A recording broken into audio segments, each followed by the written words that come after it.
if you put a baby human with a baby almost any other species on the planet, the other species is usually going to win. And I'm including insects. Yeah, they'll eat us. This is the Entrepreneurial Podcast, the podcast where we optimize the bodies, brains, and lifestyles of entrepreneurs, go-getters, and world-changing innovators. Welcome to the Entrepreneurial Podcast. I'm your host, Dr. Megan Walker. As an anthropologist and naturopathic doctor, I optimize the health and performance of badass women working to change the world as entrepreneurs and go-getters. You know, people kind of like you. Before we jump into the interview, I want to invite you to join our free Facebook community, Legacy. If you want to be something amazing, you need to surround yourself with amazing people. The Legacy community is made up of badass women living, not leaving, but living our legacy every single day. We are leaders, parents, entrepreneurs, and innovators collectively committed to leaving the world better than we found it.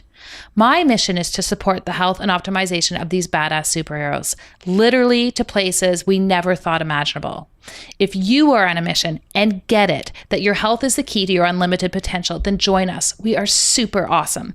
You can find us on Facebook at www.facebook.com/groups/BE Legacy. See you there. So today's guest is someone that I have been watching for a while. I was first introduced to the work of Alex Charfen over a year ago by one of my friends and colleagues, and he said, you've got to check this guy out. He talks about people kind of like you.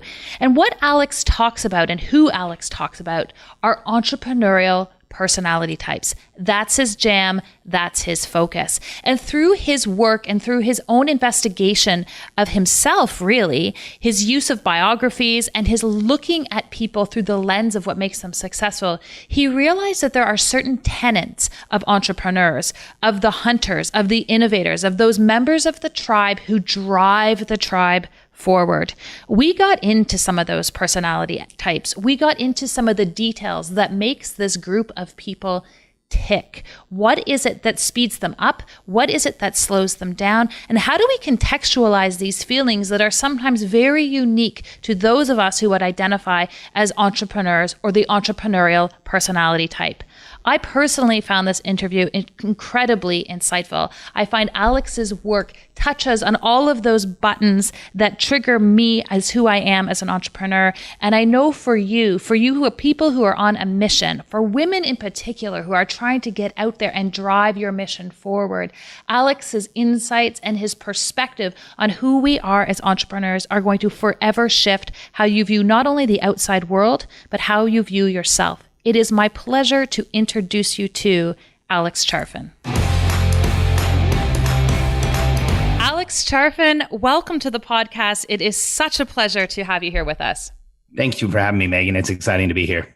Well, I've been watching your work for probably the last 18 months or so, and you were introduced to me by my good friend Sachin Patel. And one of the things I'm always so fascinated about is the journey that gets people to where they are right now. Can you tell us a little bit about your journey as an entrepreneur and as an individual, and how you got to where you are today? I think just because of the framework you posed the question in, I'll start at the beginning. You know, I was always a really different kid. I was the kid that when I walked in and adults would attenuate their voice, they would say like, hey, look, there's Megan and Sachin and Alex. And I knew that they were doing that. So I had a profound awareness that I was different than most people. And I didn't really get along with most of the systems in the world. I had a hard time in school. I had a hard time with most of my teachers. I didn't understand what this mythical thing like paying attention meant. You know, when I was doing what I wanted to do, I could like do a ton. And when I was trying to force myself to do what everybody else wanted me to do, it was really hard. And so I retreated into reading and books. I'm dyslexic. But when I'm alone, I've gotten to a place, and I got to a place early in life where I could read a lot and read pretty quickly just by kind of like allowing the words to come to me. I know that sounds odd, but I've talked to a lot of people who have been diagnosed with dyslexia that have a similar experience, that when there's very low pressure and low noise, they can read and sometimes read quickly. I can read extraordinarily quickly. And as a kid, because I didn't really know where to turn, I started reading self-help books first. And this was probably around like age 8 or 10. I had started working with my dad. My family had a business that failed. So at 8 years old, I started working on weekends in a swap meet, and things were not going well at school. So I turned to reading. And Megan, you probably had this experience. If you start reading self-help books, when you read the first one, it makes you feel good. It kind of gives you some objectives, maybe some direction and some insights. But by like self-help book number 10, the 10th one is conflicting with the third one, and the 5th one has negated the 8th one, and the 9th one says like you don't really need any of the other ones. Do you know what I'm talking about? I totally do. Okay, so that happened to me as a kid. And that level of incongruency, that level of inconsistency was just overwhelming. So I didn't, not knowing like where to turn, I started reading about successful people.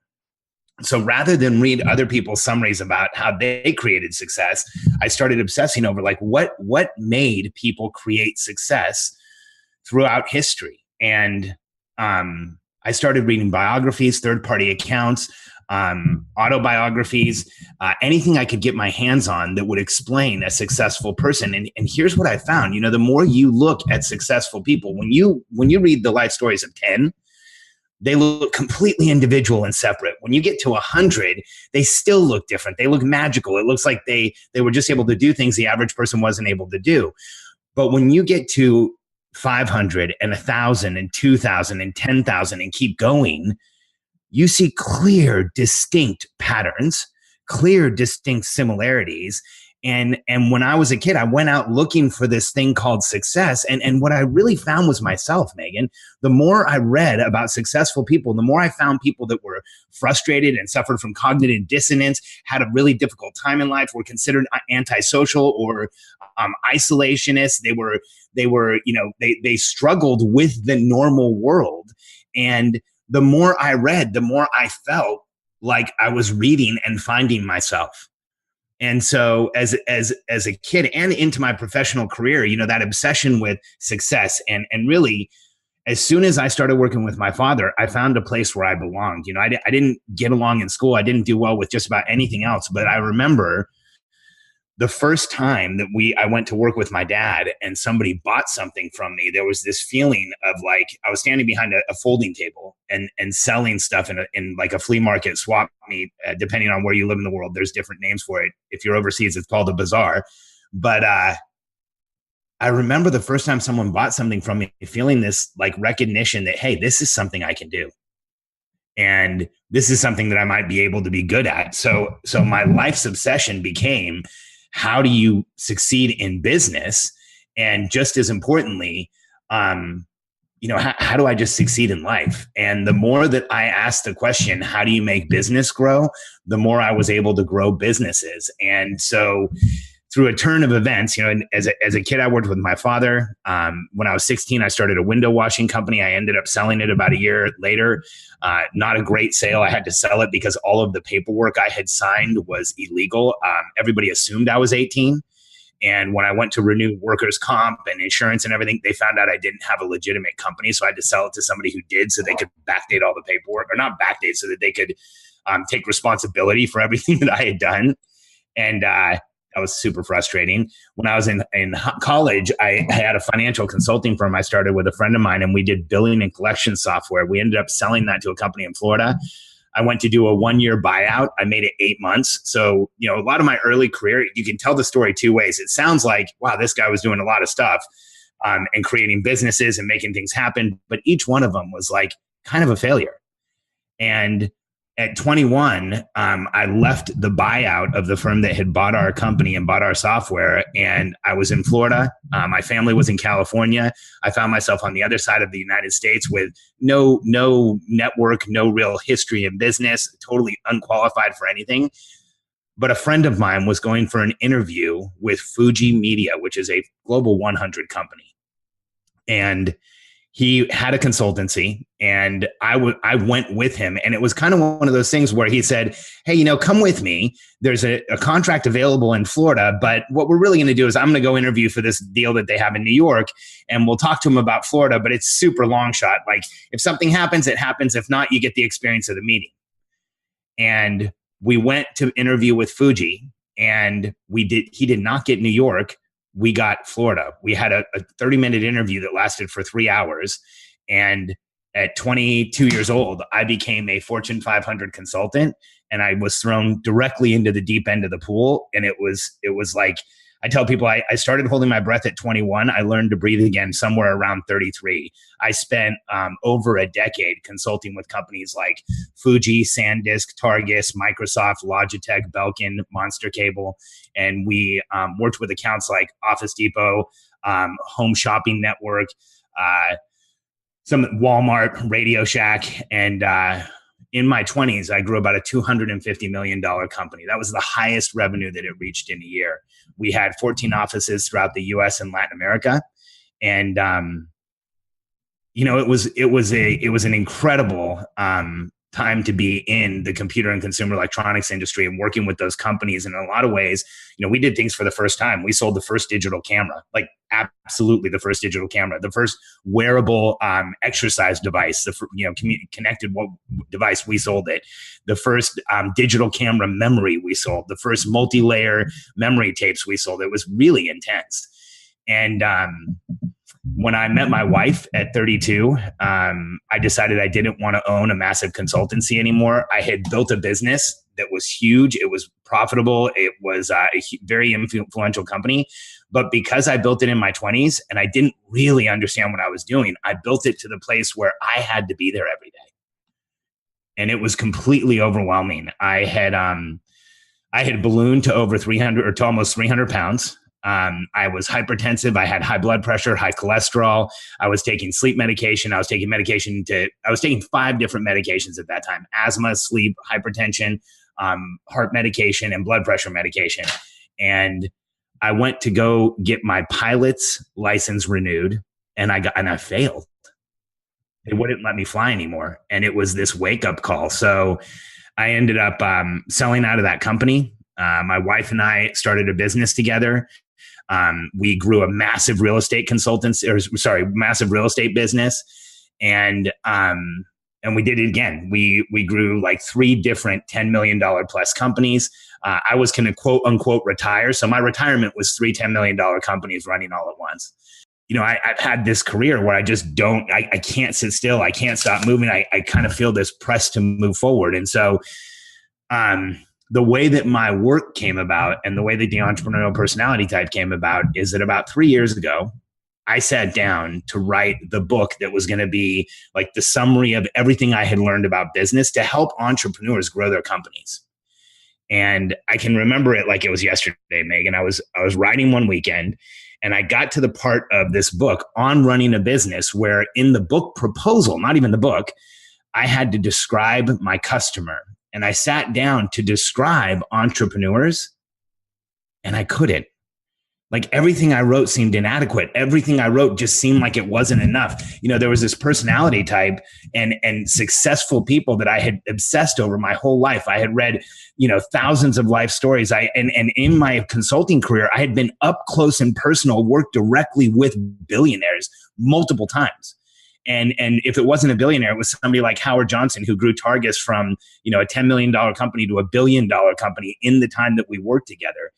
And everything I tried to write for entrepreneurs felt like it wasn't enough. And I remember getting up and like walking away from the computer and kind of thinking like, I don't know if I'm going to have to stop writing today or like where this is going to go, but why can't I describe entrepreneurs? Like this is, at that point, a few years ago, I had consulted with literally thousands of entrepreneurs. I'd helped people grow billion-dollar companies.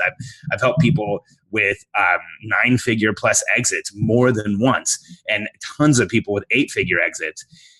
And to not be able to describe entrepreneur was overwhelming. So I got up, I walked around, I came back to my desk, and it was like the most bizarre experience because I sat down and started writing, and in a weekend, I wrote 25,000 words that eventually became the book, The Entrepreneurial Personality Type. And it was like all the super highways in my mind combined to create one. And I just saw how clearly and how vividly entrepreneurs are hardwired the same.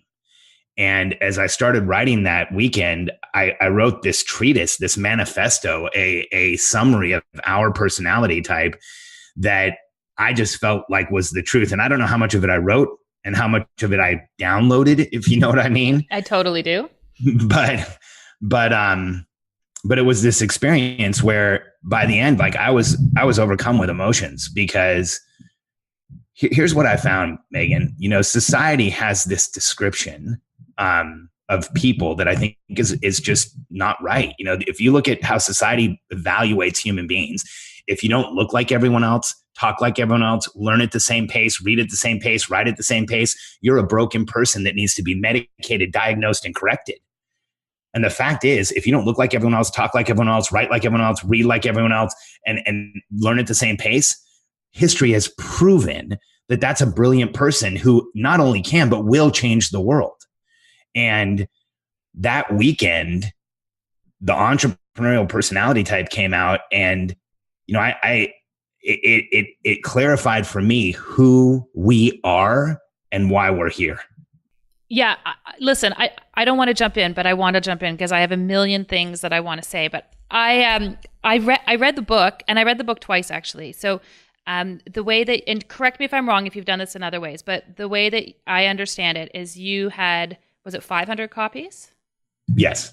And you sent out the 500, you sort of put a call out, who wants to read it, you put out, and you sent out the 500 copies, and then we were to each take that book and then pass it on to another entrepreneur, send it off to them. Yes?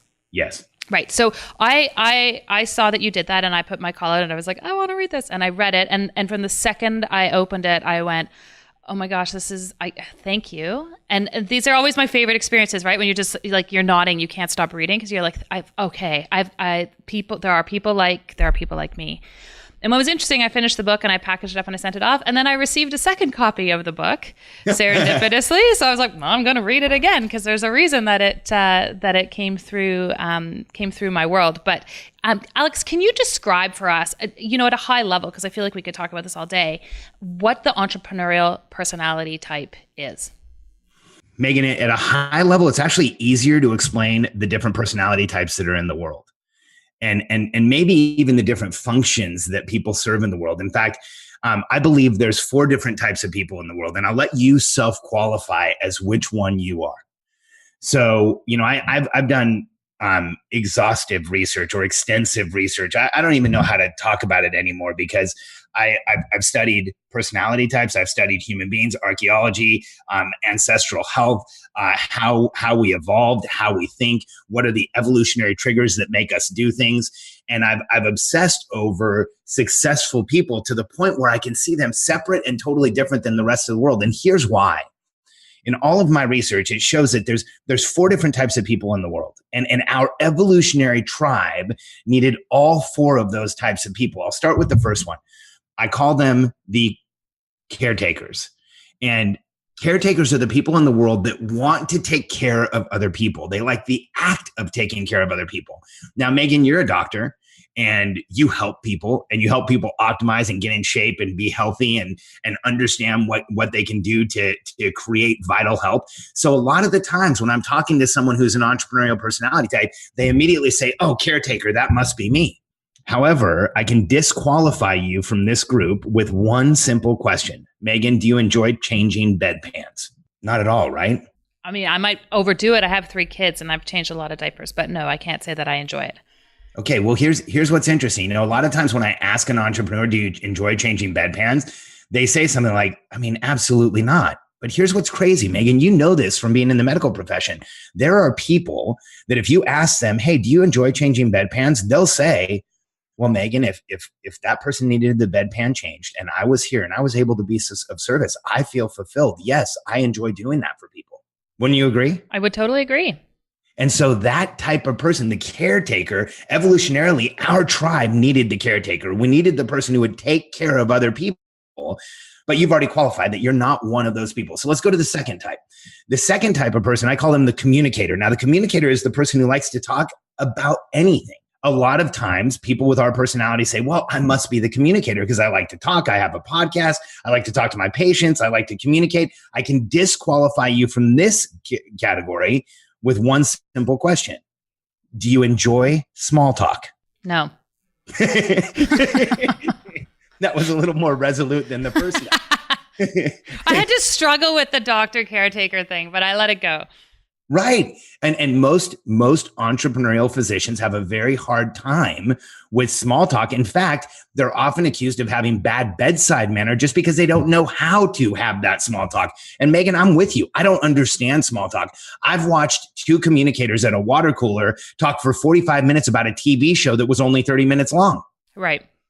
And people like you and I just can't do that. And the communicators will talk about the weather. They'll talk about the carpet. They'll talk about their clothes. They'll talk about what happened last night. They'll talk about the game. And let's be honest, when somebody walks into a room and says, Megan, did you see the weather out there? Like, what do I'm usually thinking, like, why are we having this irrelevant conversation? Yeah, fair enough. Okay. So not communicator. The third type, I call them the coordinators. My nickname for them is the memorizers and the organizers. And these are the people that like really love fine print. They love epidemiology. They like to go backwards to go forwards. They like to, they get buried in research. They love contracts, not because there's a deal, but because there's a contract. No, I'm not that person. I didn't even have to ask the question. No, you don't. For everyone listening, the disqualification question for that one is, how many committees have you volunteered for in your life? Because for most of us, we hear the word committee, most entrepreneurs hear the word committee, and we run because we know it's going to be inefficient, ineffective, no leadership. It's like the crowd making a decision, and we just can't deal with that. But coordinators love committees. They live for committees and rules and regulations and everything else. So now if we look at our evolutionary tribe of human beings, there's a reason we've existed and survived for millennia. We have caretakers, the component that takes care of the tribe. We have the communicators, the people who carry on oral tradition. They say, hey, don't eat this, you'll die from it. Don't go over there, there's a woolly mammoth. There's a really sharp cliff over there. And then we have the coordinators that remember the days of the seasons. They remember that we have to have stuff put away for winter. They remember, they literally coordinate, they memorize, they organize the things around us. Now, Megan, if we look at our evolutionary tribe, who's missing? The innovators? Yeah, fair. Innovators is definitely one component of it. But when I go back thousands of years and I think of our evolutionary tribe, I look at human beings and my first instinct is we should not have survived. Because if you put a baby human with a baby almost any other species on the planet, the other species is usually going to win. And I'm including insects. Yeah, they'll eat us. Right. Yeah. And so how did we do this? We have this complex social organization with the caretakers, the communicators, the coordinators, and what's left, definitely innovators, but evolutionarily, what's missing is the evolutionary hunter. The person who gets up every day, compelled to go forward and do new and create and go on the hunt and keep the tribe alive. And when we look at how you and I are hardwired, we are totally different than the rest of the world, because when you look at a caretaker, a coordinator, a communicator, they live for the present. They literally strive for average and argue and try and maintain the status quo. And the evolutionary hunter gets up every day and says, how do we make things better? How do we improve this? How do we go forward? How do we keep this tribe alive and improve things for everyone? And we are that small subset of the population that travels into the future, creates a new reality, and then comes back to the present and demands that it become real. And that's why we're different than the rest of the world. And what's interesting is I think every one of us has felt the judgment and the shame and the embarrassment and the frustration of being fundamentally different. And it's because we are the smallest part of the human species.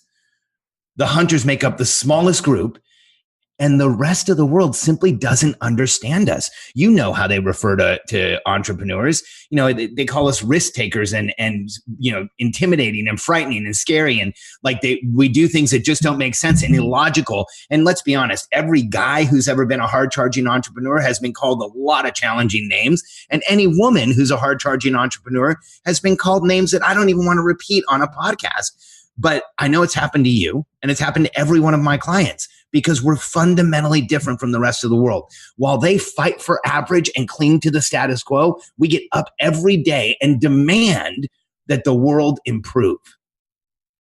And so the entrepreneurial personality type, to me, is the evolutionary hunter. We are hardwired different than the rest of the world. So what's the qualifying question? For evolutionary hunter? Yeah. Can you turn it off? No. Yeah.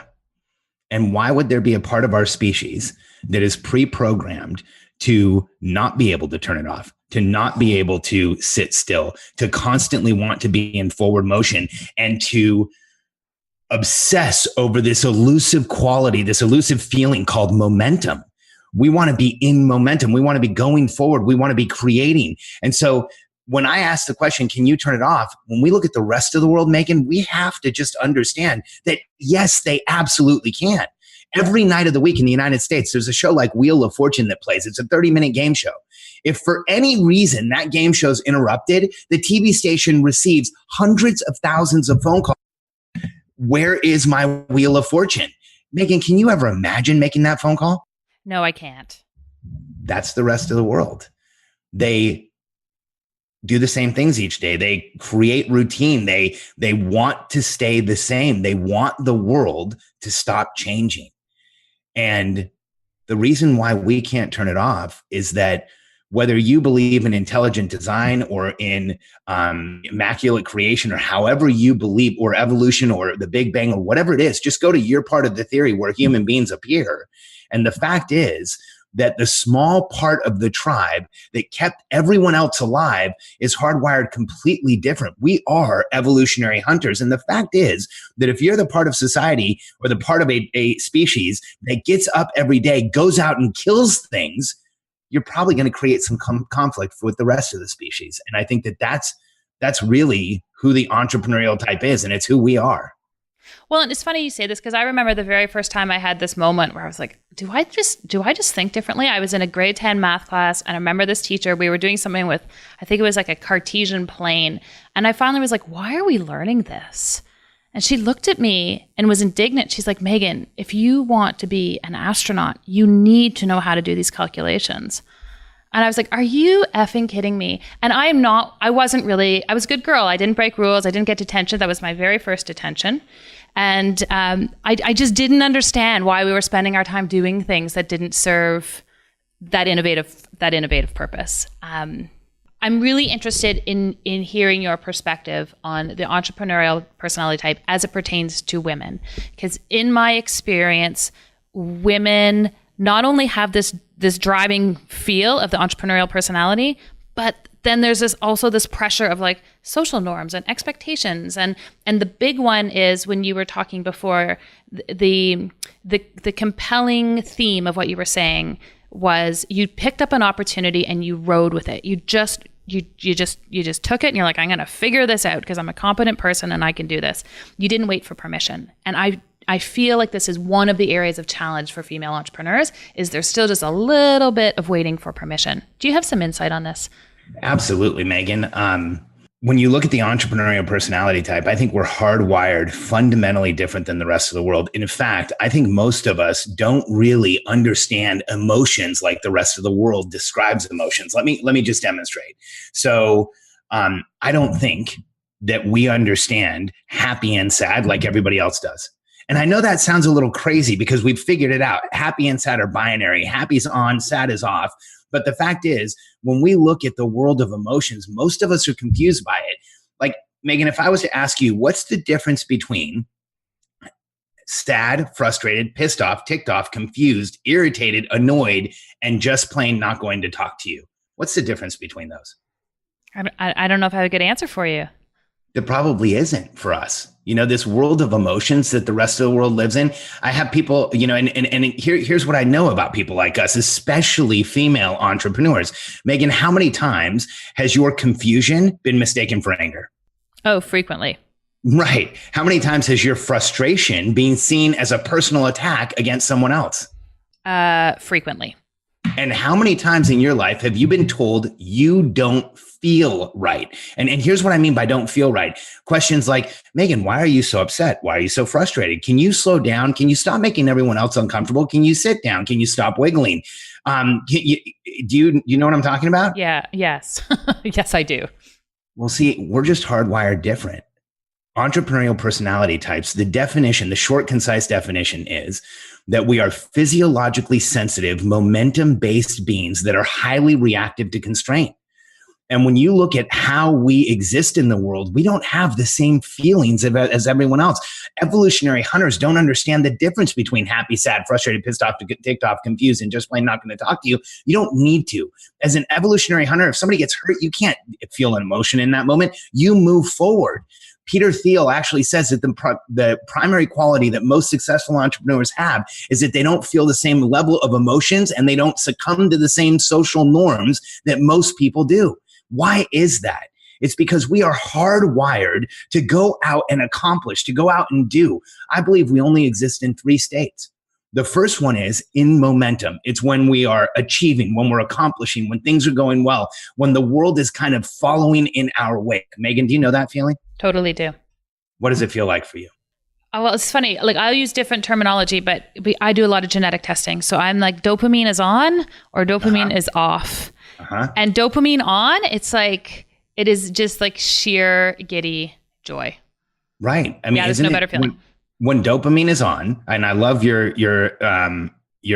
terminology, because one of the things I help entrepreneurs do is release themselves from the thyroid adrenal loop and check into the dopamine momentum loop. And when you do that, it just feels like you're alive. And for people like us, being in motion, in momentum, achieving, creating is when we feel most alive. Would you agree? Totally. And the second state of momentum, now I want everyone who feels this way, who related to the questions, who answered Evolutionary Hunter, I want you to think about this, because the second state of momentum is when we're facing resistance. This is when the world has conspired against us. Maybe we've conspired against ourselves. We don't have the resources, the means, everything that we need to actually move forward. However, we see this tiny sliver of light at the end of the tunnel, and the rest of the world is saying, Megan, it's a train. But you instead lean forward and, regardless of what's going on, pursue that light at the end of the tunnel, force it to become bigger, and then finally step through. And that is where people like us, in fact, not only create momentum, but we create who we are. Do you know that period of time in your life? Totally do. So that's the second state. It's when we're facing resistance, and like you heard, we create momentum. Now, here's the biggest challenge for people like us, is when we're in constraint.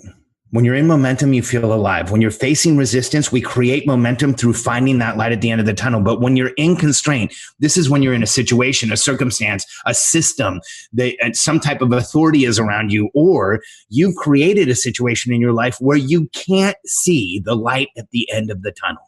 Megan, have you ever been in that full constraint situation? Yeah, absolutely. And it's very, very uncomfortable. Yeah. I mean, there's 3 places where it's uncomfortable. First, when you're in that full constraint, do you recognize that your body begins to break down almost immediately? Yeah, for sure. Evolutionary hunters can't stand still. We're like sharks. We must create momentum. When we get held in place, we literally start to fall apart. The second thing that happens is when we're in full constraint, it's not just physiologically, cognitively, we start having challenges. We can't make decisions as quickly. Our memory gets foggy. We might actually experience brain fog, disconnection, lost time. Megan, do you remember those feelings? Yeah, absolutely. And now the third place, and this is the most important, when we're in full constraint, chemically, we are fully affected. In fact, the chemical feeling of depression or regression or hyperactivity or anxiety, all of those chemical feelings come from us being in some level of form of full constraint. Would you agree, Megan? Yeah, absolutely. So when we look at the evolutionary hunter, our personality type, here's why it's so much more difficult for women.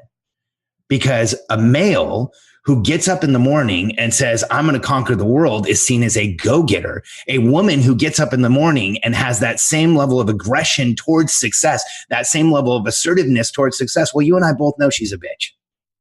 And unfortunately, that's just how the world sees it. Yeah, no, absolutely. Evolutionary hunters come in male and female, and some of the strongest evolutionary hunters I've ever worked with, some of the most impressive human beings I've ever worked with are women. And some of the most innovative entrepreneurs and most critical thinkers, and some of the most driven evolutionary hunters, entrepreneurial personality types are female. But the challenge is that for a woman's entire life, she's told that she should be the person who feels the emotions and sits back and supports and takes a second seat. And what's the old saying? Behind every great man is a great woman. What the hell is that? How does that become part of a lexicon unless we absolutely think that a woman is somehow less than? And so that's become so ingrained in society that men have to overcome their own difficulties to create success. Women have to overcome the judgment of the society around them and their own difficulties to create success. And anyone who denies that just isn't looking at reality. Or they're not an entrepreneur. Like they're very content in where they're at. No question. Or they just don't want to create success. But I think that anyone who believes that women and men and women have an equal playing field when it comes to achievement really should sit down and look at the literature and look at what's really going on and look at just how we speak in public. And so, I have a very high percentage of my clients that are women. I help people grow and scale multi-million-dollar businesses. And a lot of my clients are female, and there's a reason. I attract the female entrepreneur because I understand how to help overcome those things. And Megan, it is an active process that a woman usually undertakes for most of her life. In fact, for a lot of my clients, it's a daily undertaking to convince themselves that they're worthy of the success that they're creating, both men and women, but it's far more pronounced with my women clients. Yeah, it's interesting. This is something that I talk about with my patients all the time, where from the outside, you're like, what do you mean you don't feel like you have the right to own this? But it even with some of my most successful patients, this is the ongoing dialogue that they have. Whereas generalization, men don't question it the same way. No, not at all. And that's an enviable place to be. But little by little, Megan, we can break down those barriers. We can change things. We can make it so that that's not how society sees things anymore. And I think that it's actively happening today. I believe the future is always a revolution. I have an 8-year-old and 10-year-old daughter. I'm raising revolutionaries. Yeah, I love that. I love that you're raising daughters too. I've got 3 girls as well. And it just feels like such a privilege with this insight to be able to do that. No question. Are your kids entrepreneurs? Yes, no question. Did they have a choice? No, we don't push them in any direction, but they are both, they have not experienced a lot of judgment in their lives. They aren't in a traditional school setting because of the challenges that both me and my wife had. They've been, supported and trained since they were very young. We teach them life skills and show them kind of how to, we show them how to get things done, how to experiment, how to find things on their own. So my kids are constantly on YouTube looking up hacks and figuring shortcuts and, figuring out how to make things easier and better and faster. My 10-year-old has rebranded a company. No joke. She absolutely rebranded a health bar company. The new branding will be available in the market in about 60 days.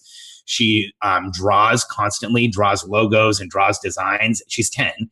And she puts them on her Instagram channel. And recently somebody contacted her through Instagram and bought one of her designs. That's amazing. Yeah, my kids are born entrepreneurs. I love it. Well, when we get into the rapid fire questions at the end, we're gonna tackle that a little bit.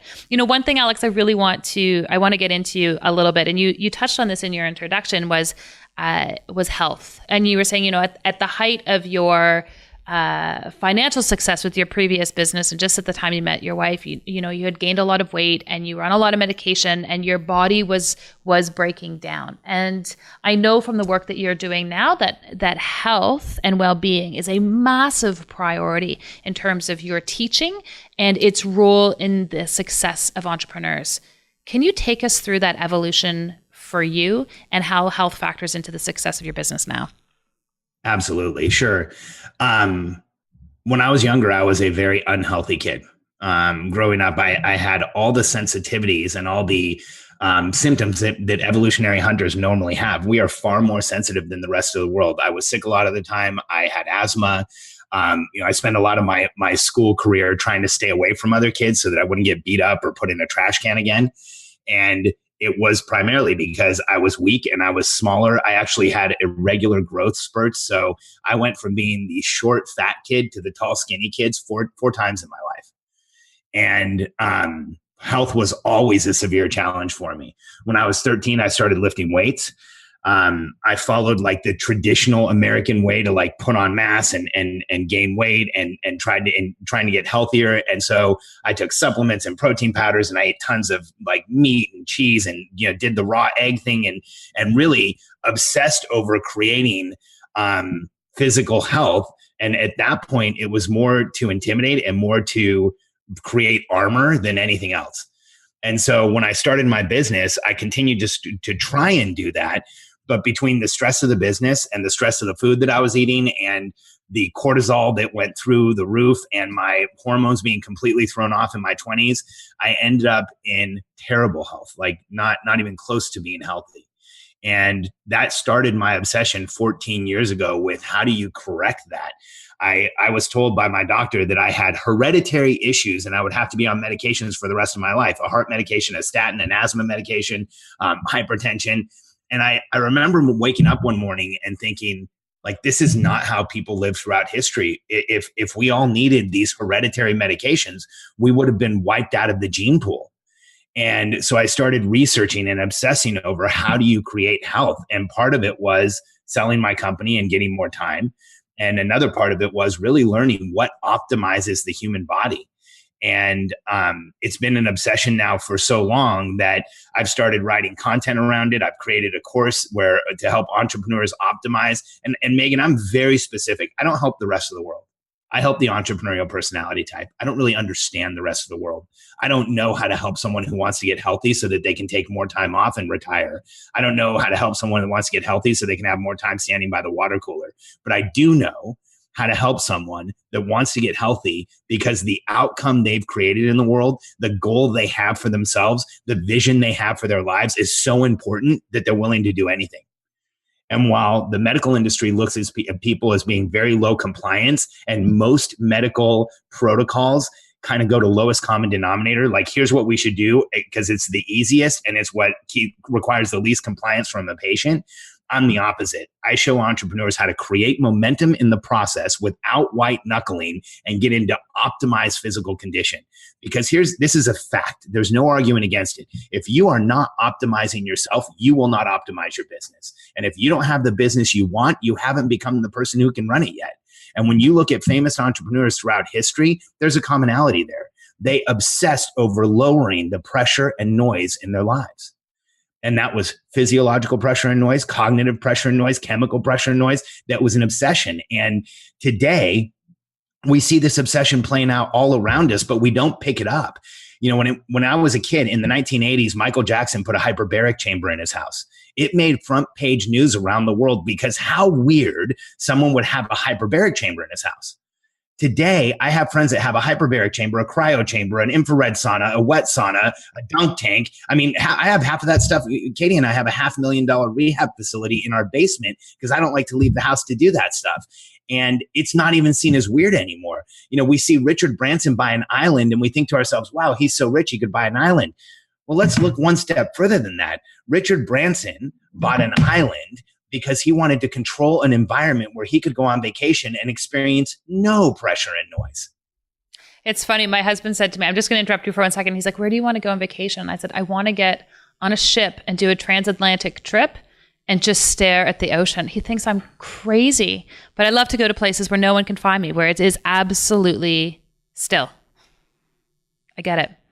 Well, we have to create those places. Yeah. Because other than when we purposely put ourselves in the place where it is absolutely still, the world's always in motion for us.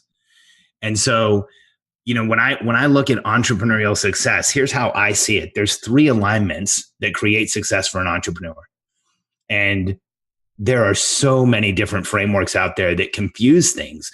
But when you look at where we create momentum, we are simple human beings. We don't have all the feelings the rest of the world has. We have 3. You're either in momentum, you're facing resistance, or you're in constraint. And you've got to be careful about getting in constraint.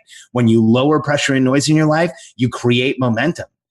And when I look at the average entrepreneur today, they look like they're in a competition to create the most pressure and noise in their lives. Yes. And the fact is that when people like us lower the noise and create massive focus, that's when the world around us shifts to what we want it to be. It's a great way of describing it. And it goes back to this concept of dopamine is on or dopamine is off. And, one of the things I find so interesting is I ask all of my patients what their purpose is. And I don't expect them all to have it. But when they do, and the entrepreneurs just about always do, I can almost guarantee we are going to see shifts with respect to their health. But when they lack that engagement with something bigger than themselves, I cannot say with any degree of certainty how we're going to do in terms of achieving those outcomes. Like, entrepreneurs are poised for success when it comes to their health. No question. And because we are physiologically sensitive, momentum-based beings, we not only are we poised, but we are naturally meant to create momentum through our health. The mind-body connection is what is most critical for entrepreneurs. When I ask, when I'm in an audience full of entrepreneurs, I'll ask a simple question. When you experience something in the world, do you feel that experience, or do you react to that experience first in your mind or in your body? And when I'm in front of groups of entrepreneurs, they all say body. We have an experience. Think of your child walking around a corner and seeing them for the first time in a day, or think of seeing your spouse or something you admire or someone you love or a movie that really means something to you. We experience all those sensations in our body, just like an evolutionary hunter should. We are physiologically sensitive. And when I'm in a mixed room of people and I say, do you experience in your body or your mind first? Megan, you'd be blown away. A huge percentage of the room says mind. I think that's one of the things that we have to protect more than anything else. Mind-body connection, our ability to be present, our ability to be aware, to lower the noise is literally how we create success in our lives. Alex, what do you want your legacy to be? For me, it's really clear, Megan. When I look at the world today, the systems in the world that evaluate human behavior are exclusively deficit-based systems. They look at a human being and they say, what's wrong with this person? What can we diagnose with this person? What symptoms can we find? And how can we prove that we have to do something to change this person? And throughout history, entrepreneurs like you and I, people who did not have enough, weren't meant to do things, didn't have the facilities, didn't have didn't even have the natural senses. Like Helen Keller should have, was born at a time where she's lucky she didn't end up in a bag drowned at the bottom of a river with rocks. And instead, she went on to change the world for the people who were like her. When we look at Beethoven, he couldn't hear the music he was writing, but he still went on to write music that still gets played today. Pablo Picasso's Blue Period was a period that today we would call prolonged depression. Slap him with Wellbutrin and he'd be painting daisies. But instead, it's a period in art history created by a single person. And so my legacy, what I want to leave behind in this world, is that entrepreneurs have been judged throughout history, have been evaluated through the wrong systems, and have been told what is wrong with them. And what I know through my research, through the time that I've spent around people like us, is that there is nothing wrong with us and we are not alone. Because for every entrepreneur who can be diagnosed or pointed out where their deficits are, they have skills and abilities that make them magical in the world. And I want entrepreneurs to know that if we ignore the rest of the world's evaluation systems and we lean into our strengths, you can and you will change the world. And for every person who's listening, who's felt isolated and alone and judged, and sometimes even like a party of one, I want you to know something. Think back through the history of the world that you remember and the people you remember and those who have called out to you from the past, those who stood out to you. I know who they were for me. I read of Socrates, being sentenced to death because he would not compromise on his convictions, the stubbornness, the antisocialness that all of us have been judged with. I read of Newton sitting under a tree because he mostly sat alone because he was considered antisocial when an apple hit him in the head and he discovered gravity. You read of Einstein, who didn't talk until he was 4 or never tied his shoes in his life, yet he created the equation through which we base most of our understanding of the world. And I look at someone like Rosa Parks, who was sitting on a bus and didn't have near what she should have had to say, no, I won't go to the back. And that one act of defiance changed our world. And so for everyone who's listening, I want you to remember anyone who matters to be remembered anyone who you remember. And I want you to understand they are just like us.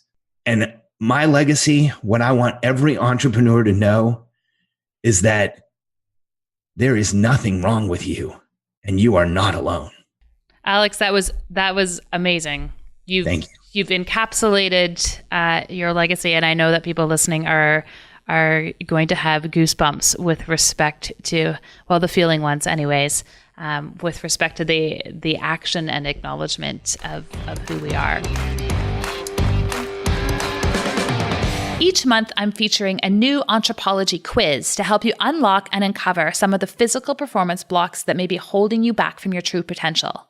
When you know better, you can do better. To learn more or to take the quiz, head on over to meganwalker.com/anthropology quiz. I think this is an amazing place to sort of transition to the second component of the interview, and this part is quick. But I call these questions our KPIs. So just like you would have KPIs or key performance indicators in a business, I believe we have those in our life as well. And so I've got a few quick questions, if you will indulge me, Sure. that we can get some insight in behind the scenes in terms of who Alex Charfen really is. I know this first question, I know the answer to this already, but I really think that our listeners will be fascinated with it. So I'm going to ask it anyways. Do you have a consistent morning routine? And if so, can you share it? Yeah. Stupid question, Megan. No, not stupid question. It's a great question. I think that it's actually a place where more entrepreneurs should focus. Yes, I have a somewhat obsessively developed scientific epic morning routine. Yeah. I believe that as entrepreneurs, we have the opportunity to create a massive amount of momentum every day we wake up is a new opportunity to go on the hunt. And the challenge for people like us is that as we approach a goal, it loses importance to us. Megan, have you found this throughout your life? Totally. And here's why. Like, let's just look at our context of evolutionary hunter. As we made the kill, it had to lose importance to us because if we stood around celebrating it, the tribe wouldn't survive. So every morning we have the opportunity to stay on the hunt, to be in momentum, to create physiological, cognitive, and chemical momentum. So my morning routine is, I actually pulled it up because I wanted to make sure I didn't miss anything, but I have a written routine. I check the boxes every day. So do my kids. Theirs is much simpler than mine, but I wake up, I put on eye protection because I don't want to be affected by the blue light that's around me. I rinse my mouth to remove any of the bacteria or impurities from the night before.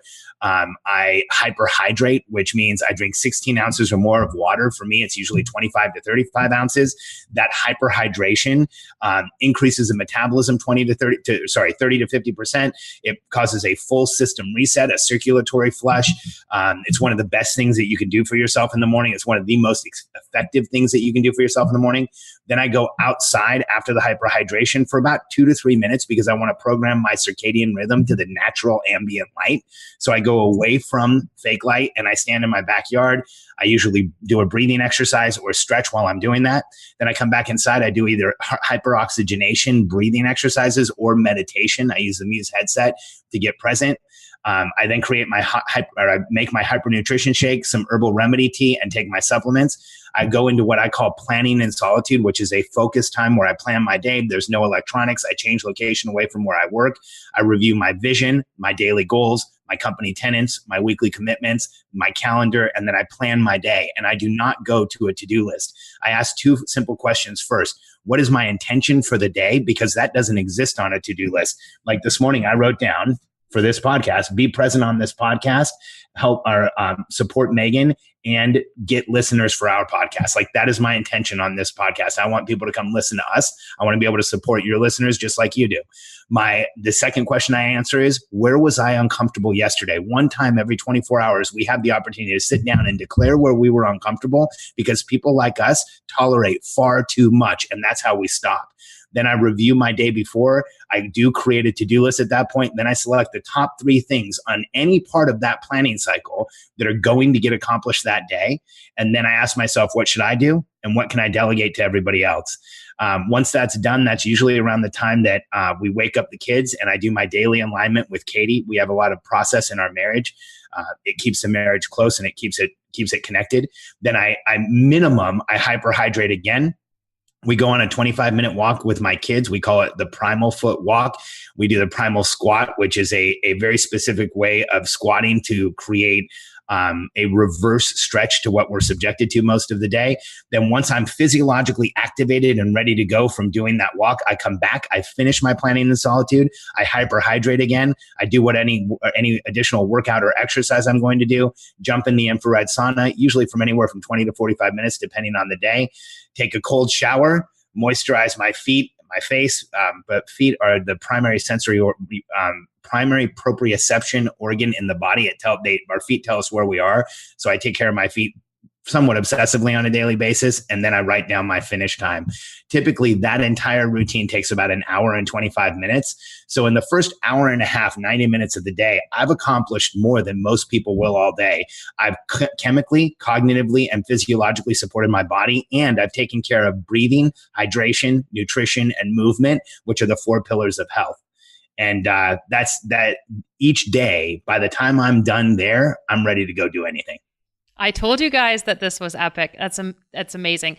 This is not part of my normal list. What time do you go to bed?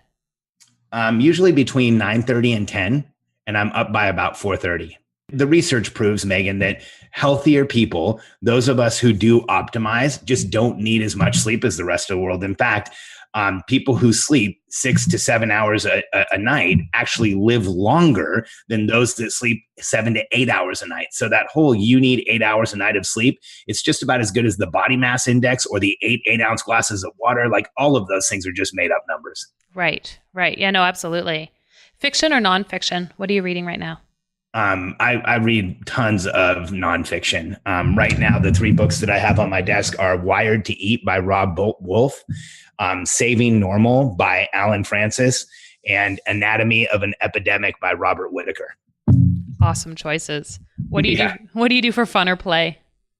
I have kids, and I spend a tremendous amount of time with my daughters. And when I'm doing something for fun for myself, I'm either working out, going to some type of a high-tech biohacking gym, or I also race cars.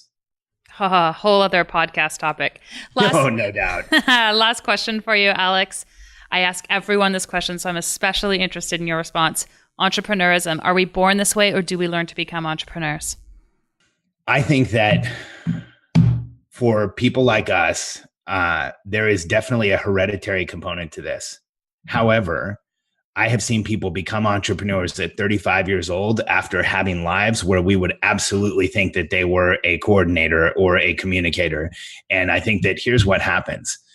Almost any human being can have the awakening to become an entrepreneur, but most of us just don't decide to do that.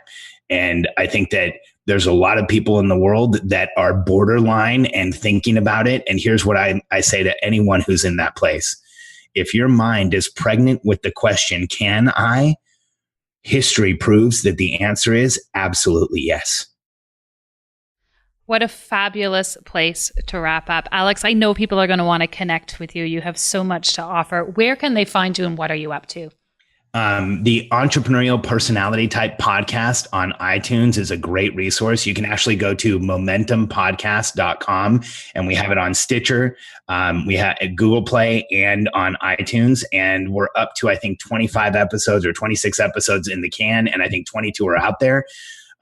We actually released one today called An Entrepreneurial Personality Type and the Holocaust, and it's one of the most emotional and the most connected experiences I've ever had. So don't miss that one. And the other place is you can go to freemomentumbook.com, and you can read the same book that started the relationship between you and I, Megan. We have put that Entrepreneurial Personality Type book online. It's available in a PDF that's really easy to use on mobile. So go to Free Momentum Book, download it, and you can be reading it within 3 or 4 minutes. Amazing. And we'll have all of these resources, including the books that you're reading, in our show notes after our interview today, once this episode goes live. Alex, I can't thank you enough for your time. This was such an insightful interview. And I know our audience is going to get so much out of it. Thank you. Oh, Megan, it's been my pleasure. I enjoy your style, and I think the level of alignment between the two of us is just massive. So thank you. My pleasure. My pleasure. If you enjoyed our conversation and would like to hear more, head on over to Stitcher or iTunes and subscribe to the Entrepreneurial podcast. We would also really appreciate a quick review. When people have their health, they can change the world. Let us keep you healthy and you go change the world.